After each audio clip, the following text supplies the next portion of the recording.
تخيل أن لديك روبوت أو رجل آلي أو آلة ما تسمى الماشين موجودة في البيت تعد لك الطعام مثل هذه الآلة، وآلة أخرى تقوم بإعداد الشاي لك مثل هذه أيضا. هذه موجودة بأحد المطاعم أو بأحد الكافيهات تقوم بإعداد الشاي وتبيع الشاي أيضا بنفس الوقت. وآلة أخرى تقوم بتنظيف المنزل مثل هذه الآلة.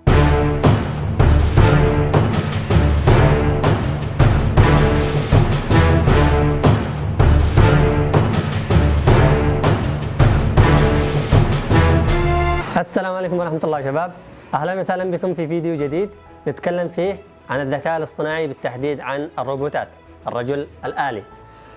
هذا العلم بدأ في الخمسينيات من القرن الماضي، بدأه عالم اسمه آلان تورين. هذا العالم كانت فكرته على أساس أن الآلة تتعلم مثل الإنسان. مثلا الطفل في صغره يتعلم من أبوه، من أمه، من أسرته أشياء بسيطة، بعدين يبدأ يكتسب مهارات وخبرات من المجتمع المحيط فيه. بنفس الطريقة بدأ المبرمجين بكتابة أكواد لبعض الآلات الذكية والبرامج وغيرها من الآلات، بحيث أنها تأخذ هذه الأوامر من هذه الأكواد. في المستقبل أيضا تستطيع أنها تتعلم من البيئة المحيطة لها.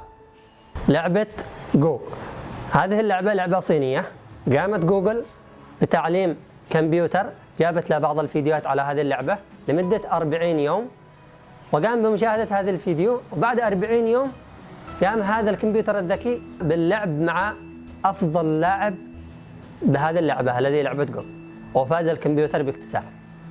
بمعنى أن الكمبيوتر يستطيع التعلم، أو الآلة تستطيع التعلم أسرع من الإنسان بآلاف المرات. أمثلة أخرى على الروبوتات، مثلا روبوت أو رجل آلي يلعب تنس، وآخر مباشر في مطعم، وروبوت آخر يقوم بأعقد العمليات الجراحية لمساعدة الأطباء. خطر الذكاء الاصطناعي على البشر، البطالة الجماعية. بسبب الذكاء الاصطناعي تقوم الكثير من الآلات بكثير من الأعمال بدلا من الإنسان. الكثير من الشركات تستعين ببرامج ذكية تقوم بعمل مجهود كبير لمئات أو آلاف من العمال، يعني تستغني عن كثير من العاملين. المصانع قامت باستبدال البشر العاملة بالآلات، مثل مصانع السيارات والطائرات وغيرها. هذه الآلات تقوم بصناعة أعقد وأكبر الأعمال الصناعية، البيع والشراء عبر الإنترنت. جميع هذه الأعمال تثبت أن الآلة أذكى من الإنسان، لأنها تتعلم بسرعة وتنفذ بدقة أسرع. في حلول العام 2045 يتوقع العلماء بأن الآلات أو الروبوتات ستكون أذكى من الإنسان العادي بملايين المرات. الآلة حلت محل الإنسان في المجال الصناعي والتجاري والخدمي، وقريبا ستحل محل الإنسان في قطاعات أخرى كثيرة، مثلا في السيارات ذاتية القيادة والطيران وغيرها. يعني لو ابنك يدرس طيران انصحه لا يدرس طيران ولا، لأنه احتمال في أقرب وقت خلال 10-20 سنة بيكون في طيران آلي أو ذاتي. المعضلة الأكبر أنه يتم الآن تطوير تكنولوجيا بما تسمى Ultra Fast Stock Trading، التي تداول الأسهم فائقة السرعة، التي ستسبب ضربة قوية بالعمالة البشرية. كل هذه المخاطر تعتبر مخاطر بسيطة.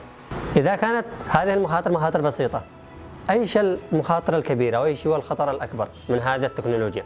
قبل ما أتكلم على هذا الخطر أشتي أوضح لكم الذكاء الاصطناعي أقسام ينقسم إلى قسمين: الذكاء الاصطناعي الضعيف والذكاء الاصطناعي القوي. الذكاء الاصطناعي الضعيف إنه هذه الآلة بتقوم بمساعدتك بإنجاز مهام بسيطة، مثل ما تكلمنا: تنظيف المنزل، الطبخ، عمليات حسابية معقدة، آلات المصانع وغيرها من الأشياء. حتى الآلة صوفيا هذا تعتبر من الآلات الذكاء الاصطناعي الضعيف.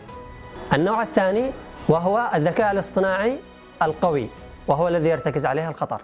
كيف يرتكز عليه الخطر؟ يرتكز عليها الخطر لأنك تدي للآلة القدرة البشرية على التعلم والتحليل والاستنتاج والتفكير واتخاذ القرار.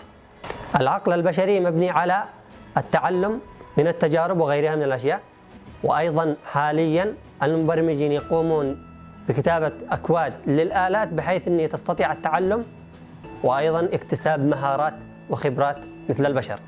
لأن الروبوتات لا تحتاج لا للهواء ولا للماء ولا للغذاء، فولاءها مش لأي أحد. الكثير من العلماء يتوقع خطر كبير من هذه الروبوتات، بالذات الروبوتات التي تصنع حاليا والتي تسمى سوبر انتليجنس روبوت، الذي هي الآلات فائقة الذكاء.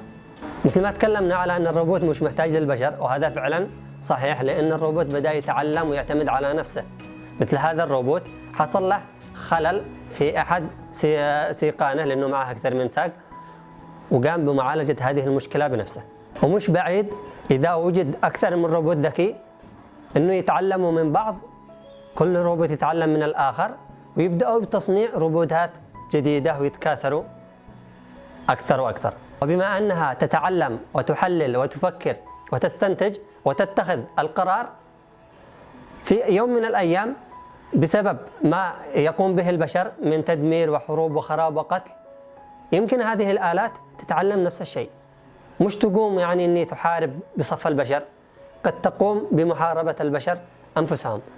ليش؟ لأنها بتخاف على نفسها وعلى فصيلتها، لأنها تقوم بأخذ هذه الصفات من المجتمع العايشة فيه ومن الخبرات السابقة التي اكتسبتها، فلهذا يتحتم عليها الواقع بالدفاع على نفسها. مما يتحتم علينا التسليم للمبدأ الذي يقول البقاء للأقوى. وأنت أمام آلات ذكية جدا أذكى من البشر بملايين المرات، وتقوم بالتعلم بسرعة فائقة جدا، ولديها قاعدة بيانات موحدة، الذي يتعلمه روبوت يتعلمها الآخر، بحيث أنه جميع الروبوتات بيتعلمين كم كبير جدا من الصفات والمعلومات. ولكم أن تتخيلوا حجم الكارثة.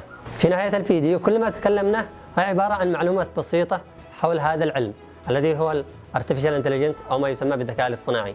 إن شاء الله في الفيديوهات القادمة سنقوم بتكلم حول هذا الموضوع بشكل مفصل أكثر، ونتكلم على علوم حديثة جاءت من هذا العلم بالذات، مثل الديب ليرنينج والماشين ليرنينج وغيرها من العلوم. ولا تنسونا من الاشتراك ودعم القناة لإنتاج محتوى أفضل. وإذا عجبك الفيديو شارك الفيديو، وخالص تحياتي لكم. شكرا جزيلا.